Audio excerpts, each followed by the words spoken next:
This is Liberation Day in D.C., and we're going to take our capital back. We're taking it back. President Trump is trying to take control of the D.C. Police Department. Eugene, what do you think about that? Well, it's the most delicate topic in a mayor's office in a city government is how the policing is done, and there's been lots of unfortunately lessons learned and expertise devolved in the police department. The idea that somebody can just come in and Bigfoot that and pretend they know better than all of the people on the ground who've been invested in it and connected to it is foolhardy. Do you think that's what's happening here? Well, I have to be honest with you. I believe the conversation is so polarized now that one side has facilitated the other. So it's not really a secret that urban policing in the country has collapsed, is in a possibly irreversible state of decline. The state of public safety, I think, in urban America is quite bad, despite any of the measurements.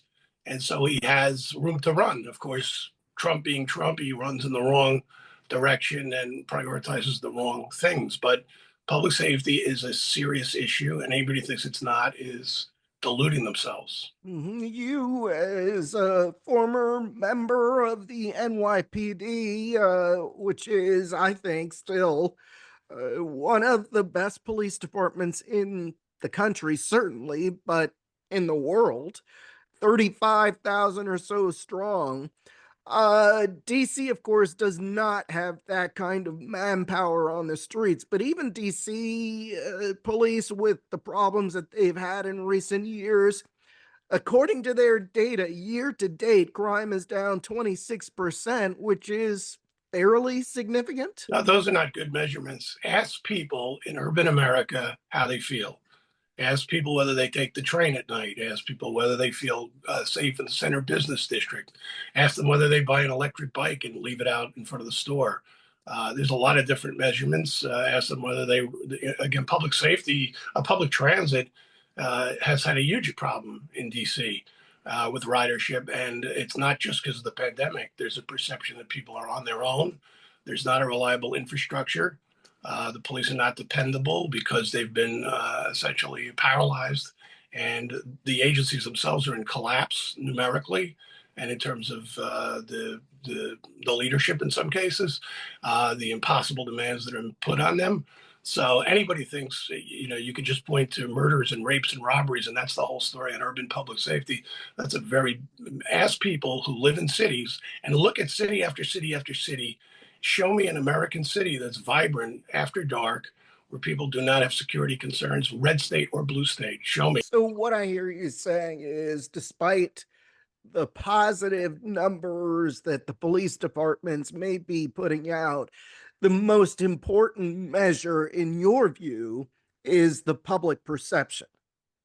Well, it's the public perception. Also, you have to acknowledge that public safety is lived very individually, and a lot of folks have and can purchase their own safety. DC is a great example of a place where there's a significant number of people that have multi levels of their own private security, so their concerns for other parts of town aren't necessarily that significant. But again, ride the DC Metro at night, ride the bus system at night, and you'll see that there's very few people walk in the district at night and see how many people are out and are not concerned about safety. And it's not just DC. You pick the cities in America, St. Louis, you could just go through a whole litany of cities and ask people, what's going on downtown Philly? What's going on downtown Philly at night as the city is closed up?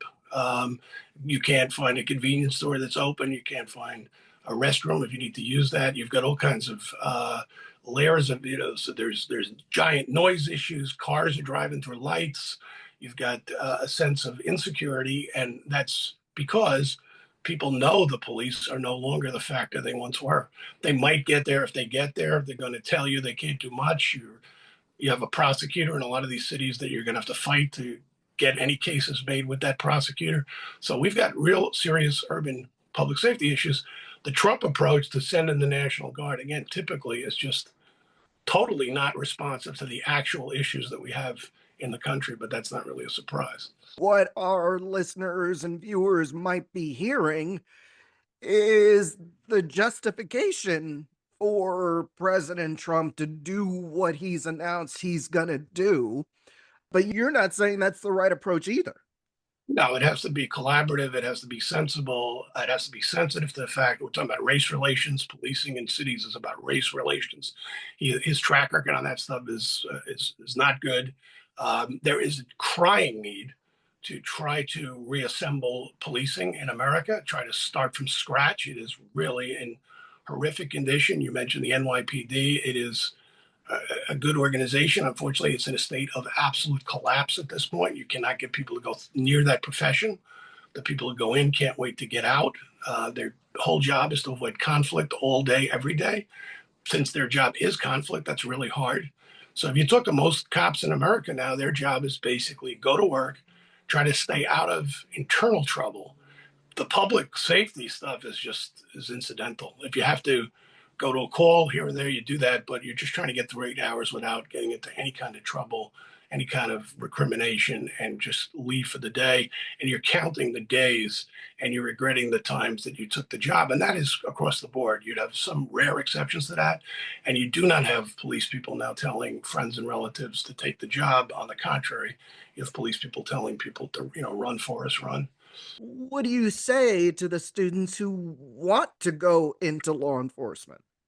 Well, you never tell people to not go in. What is happening now is where people do go in is that in ever shortening times, people are living to regret that. So it used to take a few years for people to hit a wall. Some people never hit a wall. Some people are still there happily up to 30 or 40 years. But typically at 5 to 10 years, people would hit a wall. People now are leaving 5, 10 months. They're running as fast as they can. This is the major issue in the country. And the sad part about a lot of our conversations is this kind of nuanced, important, granular conversation gets no attention. We're doing things about the National Guard, which is, the best you could say about that is a total diversion. So where are you going to find young people, the best people you can find for the right reasons to go into this work? Is that any longer possible? I have doubts after the toxic conversation that spewed out over the past few years that young people are going to want to do the job. But if the president wants to lead here, he needs the mayors. He needs to do it collaboratively. And again, the president is alienated generally from the big cities. He got electorally wiped out in most of the big cities. So he starts at a very weak position generally, but especially in terms of policing. Policing is the most sensitive third rail issue where you need to be connected with your ear on the ground and to be imposing from 30,000 feet what policing should look like in a particular street in a city is a terrible idea. And by the way, there's always the possibility that you could have some of this could go wrong and badly wrong. I assume the National Guard will be support people, but putting them in a frontline position where there's a potential for an incident where somebody's life is taken, these are real serious things that shouldn't be done without the greatest searing conversations and engagement of people in the neighborhoods. But I would hasten to add here, though, that the people who took some of the shots that were taken at the police have to search their own conscience here, look in the mirrors here. There was all kinds of opportunities for responsible people, mayors and other people, to step forward and say, we're having a very robust conversation here, but we've got to consider the damage that could be done long term if we don't put this in context. The police departments in most cities are doing pretty good. They do a decent job. They're pretty well regarded. Don't throw the baby out with the bathwater. Don't be, we're seeing now cases where 150-year-old police agencies are being demolished within, 48, 60 months and with no plan B. And so the president has stepped in with a plan B, which is a challenge to the people in these big cities, the mayors, the city council members, many of whom took cheap shots against the police and should have known better, should have known this was potentially very destabilizing to allow incidents to not stand up courageously and say, you can criticize the police, but they mostly do a pretty decent job. and we really need the police. Those voices were very few and far between in the last few years. All right, so it sounds like you're referring to post George Floyd, where there was this discussion and it was thrown around as a political football to defund the police. Heading into the 2024 election, some of the people who said we should defund the police then started backing away from that. But was the damage already done? It's been done across the board. One of the things that was done is it became central to the conversation that it's perfectly appropriate for citizens to intimidate the police on the scene, to go into their faces, to wave cameras at them, to scream abuse at them, to impede them from doing their work. That was perfectly acceptable. Now, I cautioned when that was going on that those chickens would come home to roost, and they did. Supreme Court justices have protesters at their front doors. Elected officials, many of their offices are not open now. The staff in the offices of elected officials live in fear, on the phone, in person, um, relishing the chance and creating the chance to have an incendiary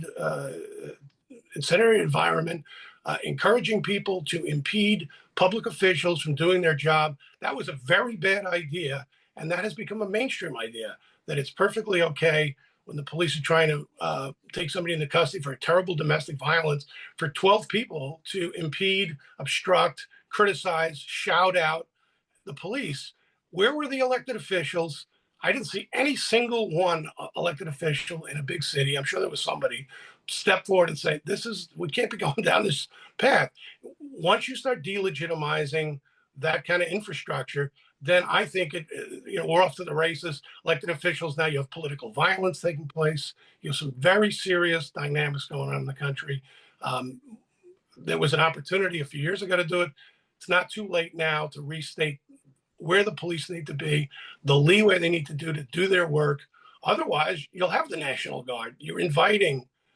Creating chaos invites a strong man to impose an unaccountable, unelected organization. And if Trump does that, the people that facilitate that have to step up and look in the mirror. How did they create this space for Trump to be able to do this? Eugene O'Donnell, it's good to see you again. Thanks for your input.